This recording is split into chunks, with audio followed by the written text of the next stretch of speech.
Nous sommes ici dans une pièce située juste en dessous du bureau de la présidente et qui est donc datée également de la fin du Moyen-Âge.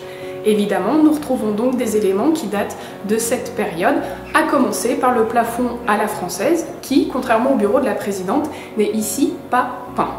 Pour rappel, le plafond à la française est aussi appelé autant plein que vide, puisque les poutres sont aussi larges que les espaces qui les séparent. Comme dans le bureau de la présidente, nous avons également ici une cheminée monumentale en pierre taillée et moulurée.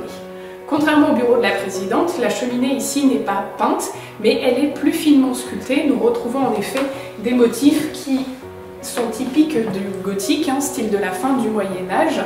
Et nous avons également un blason qui n'est pas peint, mais qui à l'origine était sculpté.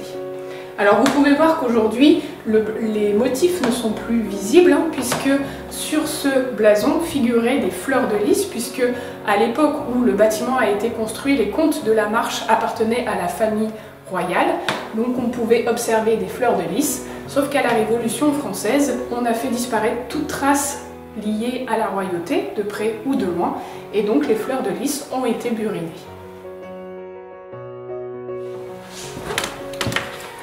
Nous arrivons ici dans une pièce qui est également datée de la fin du Moyen-Âge. Nous retrouvons toujours ce très beau plafond à la française.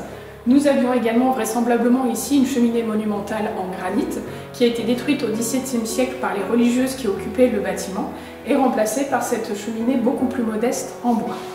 Nous avons également un autre élément, toujours de la fin du Moyen-Âge, qui est cette voûte d'ogive avec clé pendante sculptée.